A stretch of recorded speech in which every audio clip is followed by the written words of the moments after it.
नमस्ते, सत श्री अकाल, वंदे मातरम। आपका आपके चैनल सत्यवाणी हिंदी में स्वागत है। बहुत सारे उतार चढ़ाव हो रहे हैं, कुछ दल इधर से उधर जा रहे हैं। आज का ये हमारा वीडियो 2024 के लोकसभा चुनाव के संदर्भ में एक सटीक दृष्टिकोण प्रस्तुत करने का प्रयास है। आपको पता होगा कि विपक्षी दलों ने कई दौर की बातचीत के बाद एक नामकरण किया है जिसका नाम है INDIA, Indian national development inclusive alliance, India. इस नाम पर भी भाजपा की घोर आपत्ति है। श्री मोदी यहाँ तक कह चुके हैं कि ये मतदाताओं को भरमाने का प्रयास है। चलिए हम इस विषय को छोड़ते हैं और हम बात करते हैं कि ये 26 दल संगठित होकर क्या भाजपा को हरा पाएंगे? क्या मोदी का मैजिक खत्म हो जाएगा? अगर ये जीतते हैं तो INDIA अर्थात इंडिया का भविष्य क्या होगा? प्रधानमंत्री कौन होगा? दल का नेतृत्व कौन करेगा? ये बड़े अहम प्रश्न उठ रहे हैं। मतदाता हर बात को समझना चाहता है। दर्शकों, मैं आपके सामने एक इतिहास प्रस्तुत करना चाहता हूँ, क्योंकि हम इतिहास के बिना भविष्य को नहीं समझ सकते। इतिहास को नकारना असंभव है। इतिहास में अभी बहुत सारे लोग ऐसे हैं जो शायद इस घटना को जानते होंगे, परंतु युवा वर्ग, खासकर जो अभी नया वोटर है, वो इस घटना के बारे में कहीं पढ़ा हो तो अलग बात है, नहीं तो उन्हें पता ही नहीं है। मैं ऐसी एक घटना का जिक्र आपके सामने करना चाहता हूँ। उन दिनों मैं कक्षा 7 में पढ़ता था, मुझे अच्छी तरह याद है। हमारे घर अखबार आता था, हमारे घर बातचीत होती थी, मैंने सब कुछ सुना है। हुआ क्या था कि 25 जून 1975 की अर्धरात्रि से कुछ क्षण पहले ही तत्कालीन प्रधानमंत्री श्रीमती इंदिरा गांधी ने फखरुद्दीन अली अहमद को सलाह देकर देश में आपातकाल की घोषणा कर दी थी और फिर शुरू हुआ था देश में एक तानाशाही का युग। संवैधानिक संस्थाओं को निःशब्द कर दिया गया था और लोकतंत्र के सभी स्तंभ धराशायी हो गए थे। यहाँ तक कि प्रेस, सुप्रीम कोर्ट तक पर पहरा बिठा दिया गया था और सभी गणमान्य नेता अकारण ही बिना किसी चार्जशीट, बिना किसी धारा के जेल में ठूंस दिए गए थे, जिनमें अटल बिहारी वाजपेयी, राजनारायण, जयप्रकाश नारायण जैसे कद्दावर नेता थे। इनकी आवाज़ जेल की सलाखों के पीछे बंद हो गई और जैसा कि हर तानाशाह के काल में होता आया है, उसका परिवार भी तानाशाही करता है। तो श्रीमती इंदिरा गांधी के सुपुत्र संजय गांधी पूरे सरकारी तंत्र को अपनी उंगलियों पर चला रहे थे। उनका भी उस समय एक 5 सूत्रीय कार्यक्रम आया था जिसको सरकारी मशीनरी ने बहुत जोर शोर से लागू किया था, जबकि संजय गांधी बिना पोर्टफोलियो के नेता थे। मुझे अच्छी तरह याद है, एक चाय की दुकान पर हमारे शहर में कई किस्सा है।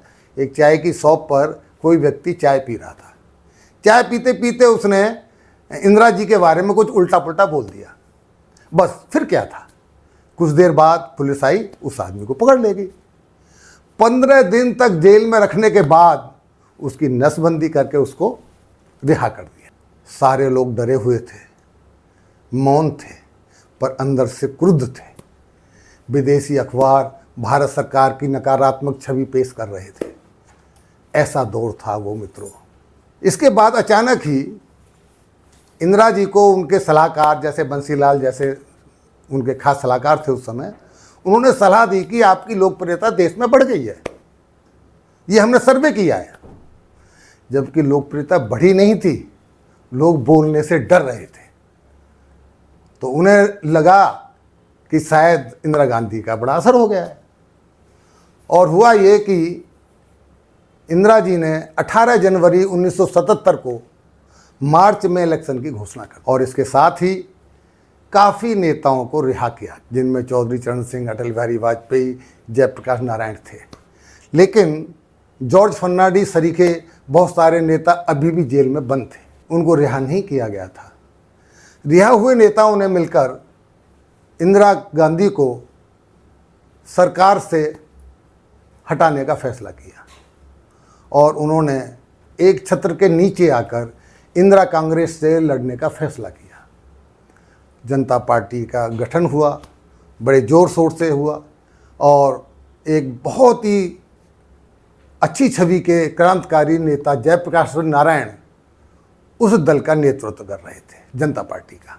हुआ ये कि जयप्रकाश नारायण जबकि उनका स्वास्थ्य बहुत डाउन था, वो जब भी कहीं प्रचार करने जाते लोग उन्हें सुनने के लिए उमड़ पड़ते थे। उनकी छवि उस समय शिखर पर थी और जैसा कि होना था, उन्होंने अपने जयप्रकाश नारायण जी ने अपने भाषणों में यहाँ तक घोषणा कर दी थी कि जनता पार्टी अगर शासन में आती है तो मैं कोई पद ग्रहण नहीं करूँगा। और जैसा कि होना था, जनता गुस्से में थी, इंदिरा गांधी को करारी हार का सामना करना पड़ा। यहाँ तक कि इंदिरा गांधी, संजय गांधी अपनी सीटें भी नहीं बचा पाई और जनता पार्टी स्पष्ट बहुमत से सरकार में आई। 21 मार्च 1977 को सरकार बनी और उसी दिन आपातकाल का आधिकारिक खात्मा हुआ और जो जेल में बंद नेता थे जैसे जॉर्ज फर्नांडिस, उनको छोड़ दिया गया।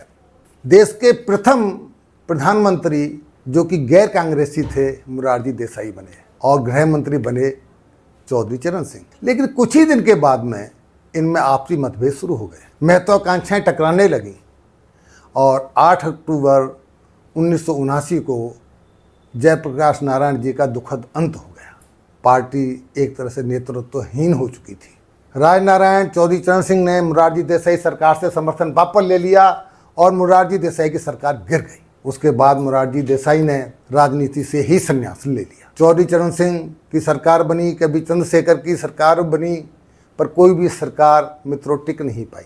थोड़े थोड़े दिन के लिए ये सरकारें चलीं और आखिरकार चुनाव की घोषणा करनी पड़ी। अब देखिए, वही कांग्रेस जो इतने क्रूर तानाशाही से सरकार चला रही थी, जिसके प्रति जनता इतनी क्रुद्ध थी, उसी कांग्रेस को भारी जनमत मिला और 14 जनवरी 1980 को 7वीं लोकसभा का पुनर्गठन हुआ। आप सोच रहे होंगे कि इस घटना को इतने विस्तार से मैंने क्यों बताया है। इसके पीछे एक बड़ा ही खास कारण है मित्रों। अब हम इस घटना को आज वर्तमान के घटनाक्रम में जोड़कर देखते हैं तो हम देख रहे हैं कि जैसे अभी 26 घटक दल मिलकर INDIA का निर्माण किए हैं या गठन किए हैं, उसी प्रकार उस समय जनता पार्टी भी बनी थी। उस समय के नेता जिन्हें आप सब जानते हैं, पर इनके नेता हैं अरविंद केजरीवाल, नीतीश कुमार, ममता बनर्जी, राहुल गांधी, सोनिया गांधी। अब देखना ये होगा कि और क्या समानताएं या विभिन्नताएं हैं दोनों में। जैसा कि विपक्ष के पास जयप्रकाश नारायण जैसा कोई नेता नहीं है, नंबर 1, जो मोदी जी को टक्कर दे सके। आज आम जनता क्या उतनी ही क्रुद्ध है जैसे इमरजेंसी के काल में थी? क्या मोदी जी के शासन में आपके बोलने पर पाबंदी है? क्या प्रेस की आज़ादी खत्म हो चुकी है? क्या सुप्रीम कोर्ट में कोई बदलाव किए गए हैं? ये अलग बात है कि कुछ नेता भ्रष्टाचार के आरोप में जेल में बंद हैं, कुछ बेल पर हैं और कुछ की जाने की 100% संभावना है।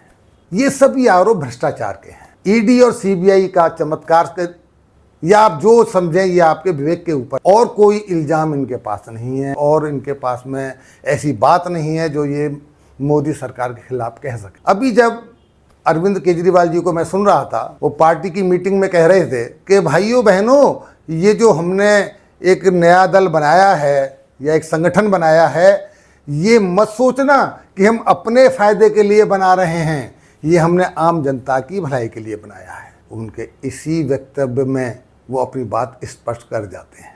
उनके कई नेता जेल में बंद हैं, उनके ऊपर भी इंक्वायरियां चल रही हैं, सब भ्रष्टाचार के मामले हैं। अब यहाँ मोदी जी कितने सही हैं गलत हैं, ये मैं आपके ऊपर छोड़ता हूँ। अगर किसी पर भ्रष्टाचार के आरोप अगर लगे हैं तो उनको उनका सामना करना चाहिए।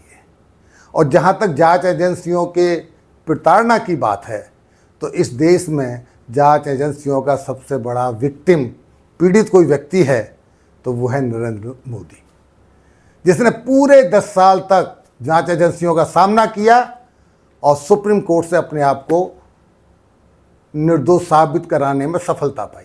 क्या देश हित में दृढ़ फैसले लेना तानाशाही है?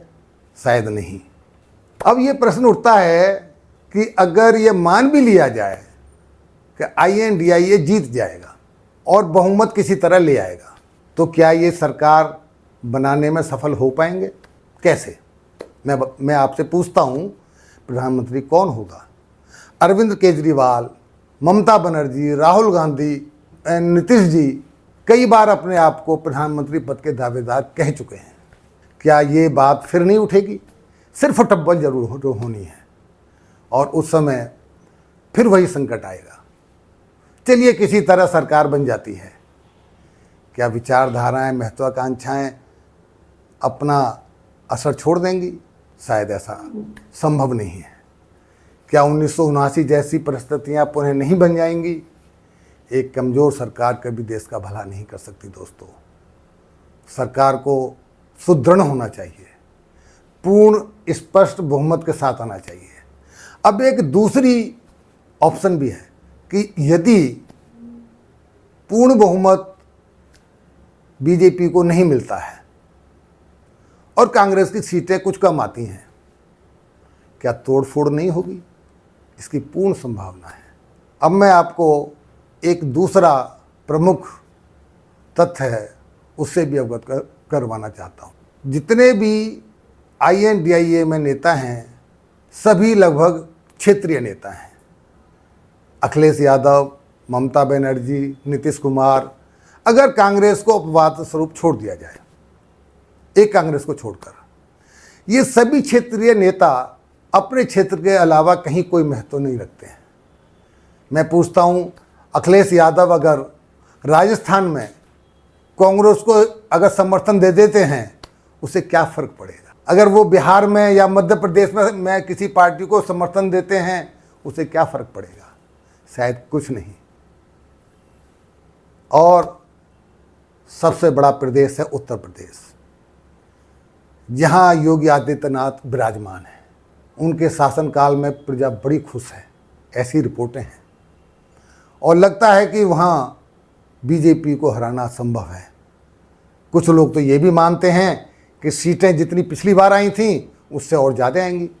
अगर भाजपा कांग्रेस की तरह कर्नाटक में जैसे कांग्रेस ने मजहबी कार्ड खेलकर जीत हासिल की थी, अगर भाजपा कुछ ऐसा कर पाई, सनातन प्रेमियों को एक कर पाई, तो शायद परिणाम कुछ और ही होंगे।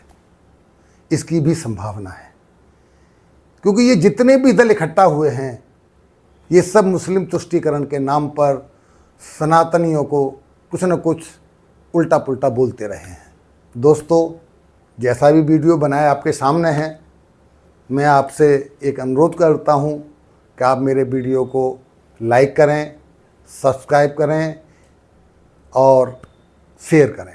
इस वीडियो में जो प्रश्न चिन्ह हैं वो सारे मैं आपके लिए छोड़ दिया हूँ। कमेंट्स में आप आंसर दें और अगली वीडियो जो मेरी आने वाली है वो इसको और स्पष्ट करेगी। तब तक के लिए इंतज़ार करें। धन्यवाद।